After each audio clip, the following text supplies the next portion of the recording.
Good evening, visitors. Welcome to the Australian War Memorial's Last Post ceremony.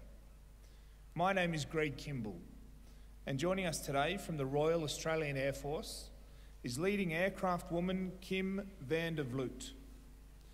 We are honoured to welcome athletes participating in the upcoming Invictus Games and their families who are joining us this evening.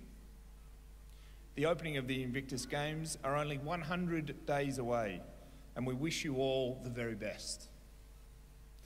We welcome the veterans who have served, those that are still serving, and the families that support them. We acknowledge the members of RSL and Services Clubs Association, RSL Victoria and RSL Queensland who are watching the broadcasts of this ceremony across Australia. During the ceremony, wreaths will be laid at the base of the pool of reflection by visitors to the memorial. Please stand and join in singing the national anthem.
The Australian War Memorial was the vision of Charles Bean, Australia's first World War official historian.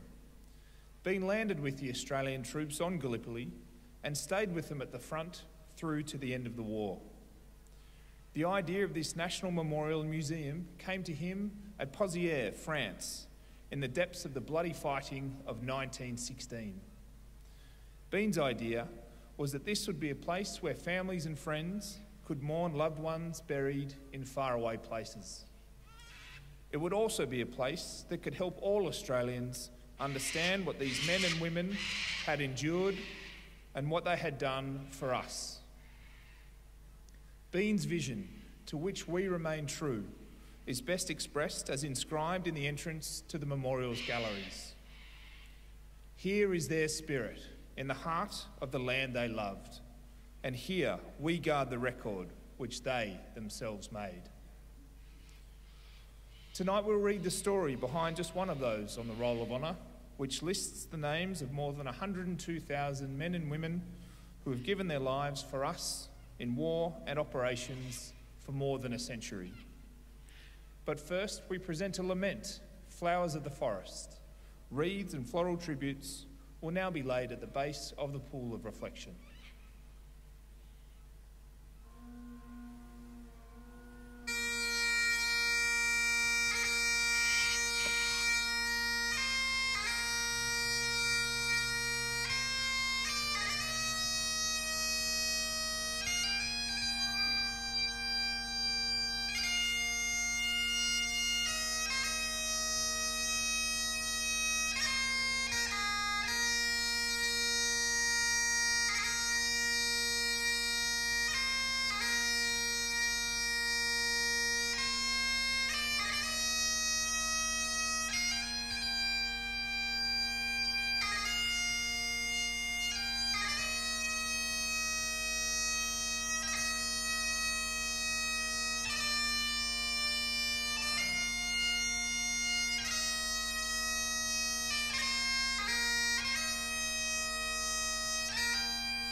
Today, we remember and pay tribute to Pilot Officer Alan Roy Menzies, who died while serving in the Second World War. Alan Roy Menzies was born on the 2nd of May 1916, one of 4 children born to Alan and Mabel Menzies.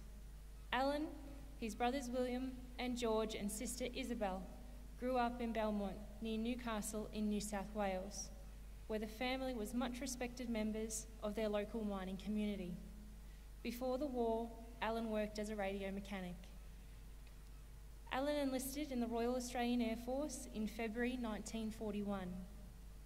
He first trained in Australia, then in Canada as part of the Empire Air Training Scheme. Alan originally served in 72 Squadron, with whom he flew this famous Spitfire aircraft. Throughout June and July 1942, he took part in several missions, conducting patrols of the English coast, raids on the German-occupied France, and anti-shipping raids in the English Channel. On the 14th of September, he joined 453 Squadron, with whom he would conduct similar raids and patrols. In August 1942, Alan's brother William, who was also serving in the RAF, set off on an anti-submarine raid in the Bay of Biscay aboard his Sunderland patrol bomber. Following a solitary SOS signal sent off that evening, his plane was never heard from again. William was originally reported missing. He was then officially presumed dead in March 1943. On the 11th of October 1942, just 2 months after his brother was reported missing, Alan took part in a daylight cross-channel circus raid intended to harass German forces in France and engage the German Luftwaffe aircraft. The damage sustained by several aircraft from 453 Squadron in this raid suggests that the unit was engaged in a dogfight with the German aircraft. In the confused fight, Alan's aircraft collided with another Spitfire of his own squadron, and both pilots were killed. Alan was 26 years old. The family had lost 2 sons in just over 2 months. In a further tragedy for the Menzies family, William and Alan's father passed away soon after hearing confirmation of William's death. The 2 brothers' names are commemorated on the Air Force's memorial at Runnymede in England, along with the names of over 20,000 airmen from the Second World War who have no known grave. Alan's name is listed on the Roll of Honour on my left among some 40,000 Australians who died while serving in the Second World War. This is but one of the many stories of service and sacrifice told here at the Australian War Memorial. We now remember Pilot Officer Alan Roy Menzies, who gave his life for us, for our freedoms, and in the hope of a better world.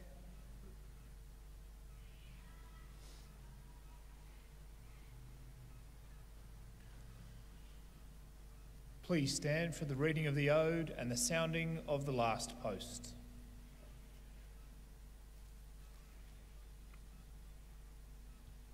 They shall grow not old, as we that are left grow old.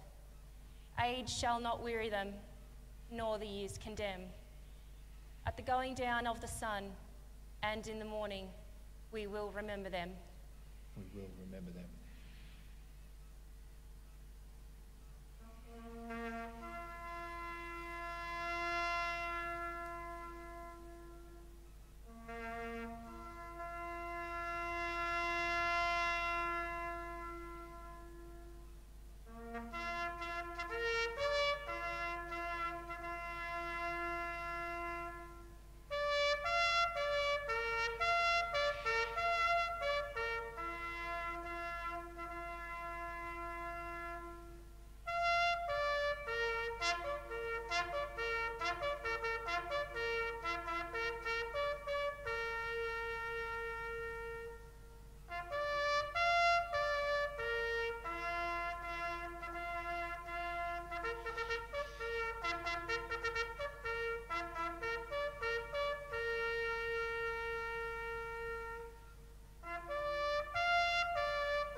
we forget.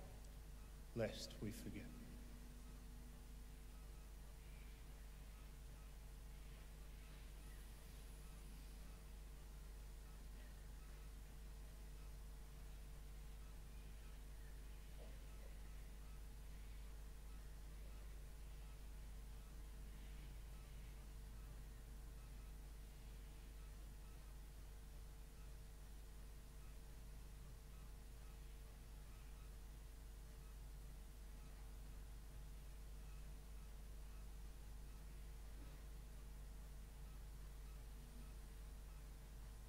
We leave you this evening with the words of the memorial's founder, Charles Bean. Many a man lying out there at Pozières or in the low scrub at Gallipoli, with his poor, tired senses barely working through the fever of his brain, has thought in his last moments, well, it's over. But in Australia, they'll be proud of this. Ladies and gentlemen, girls and boys, that concludes the last post ceremony. We thank you for visiting the Australian War Memorial and wish you all a very good evening.